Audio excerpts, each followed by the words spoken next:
Good morning, all. Today's message, I have a message for everybody.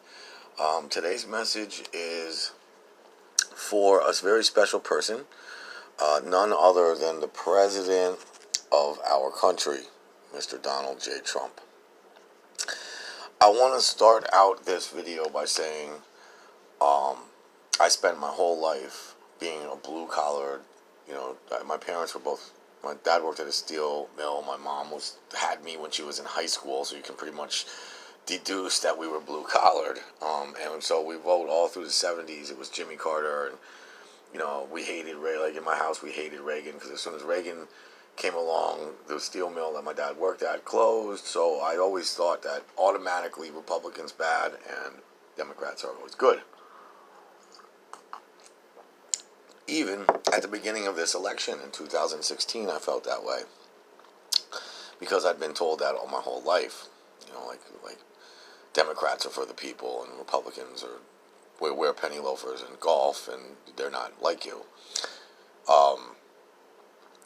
So I never in my life, I voted for Clinton twice. I voted for Obama twice.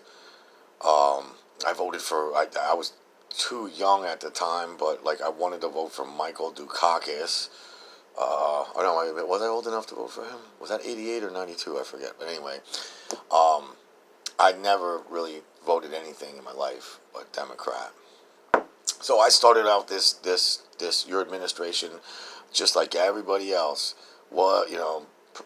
Orange man bad. I even made videos where I was, making fun of your hair and stuff like that. But the last 3 years, and these last 3 years have been tough 3 years of my life. I'm not doing well. It's not like everything's coming up roses for me.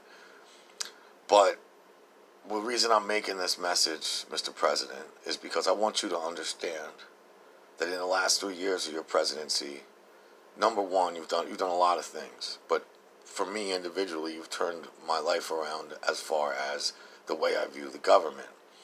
I was very anti-government. Now I'm very pro-government. I was very anti-guns. Now I'm very pro-rights to guns. I was very I was very pro-choice. Now I'm pro-life.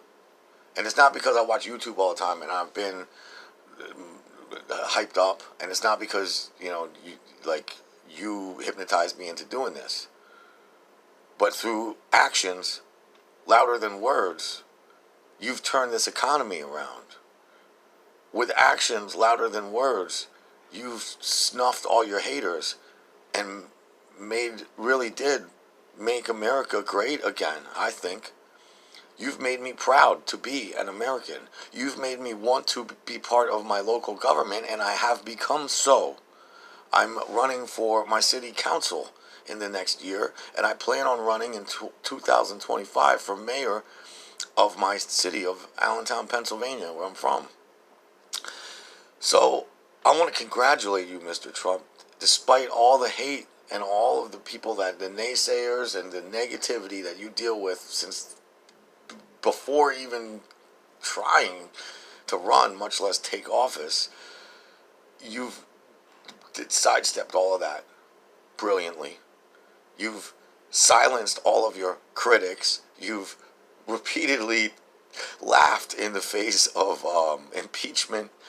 And furthermore, I think you've made this country a better place to live. So I am now letting you know that, November 2020, I think, is when we're going to be voting, right? And, I'm with pride, with bells on. I'm going to film myself and make a movie of myself going to the ballot box and voting for you in 2020. I pray to God that you become president again.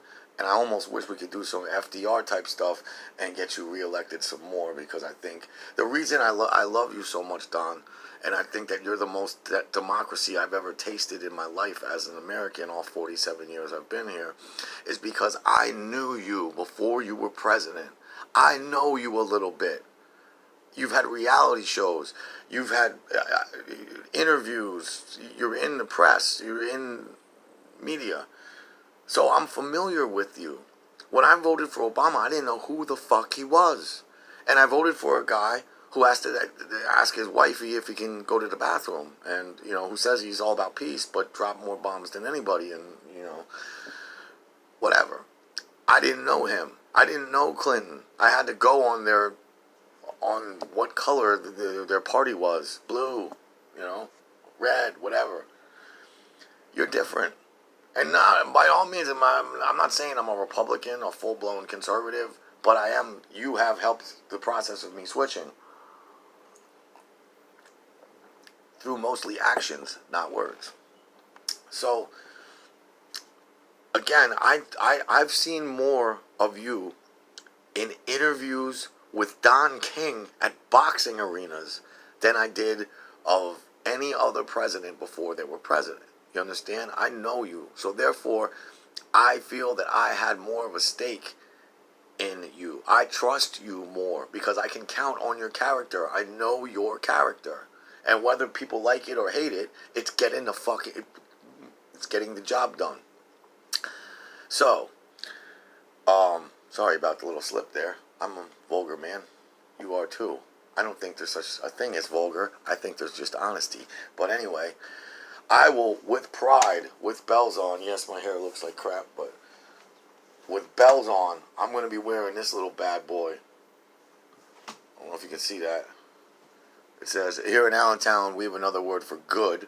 We call things, you have enough cigarettes? Are you Gucci? Can you breathe? Are you Gucci? Did you eat today? Are you Gucci? Gucci is the word for good. So we're going to make America Gucci again. And hopefully, I got to redo it. I got to work on this. But it says number 45, Trump. It says Trump 2020 on the bottom. And then it says make the Don the president again. So, Mr. President, I want to thank you. I want to thank you for making my life improve and give me hope for tomorrow. I want to thank you for being one of the greatest presidents to ever hold the office, in my opinion. And I know a lot about history. And furthermore, I want to thank you for making me proud to be an American, Mr. President. My name's Richie Romance, and I'll be voting for you in 2020, Donald Trump. Peace. Let's make America Gucci again.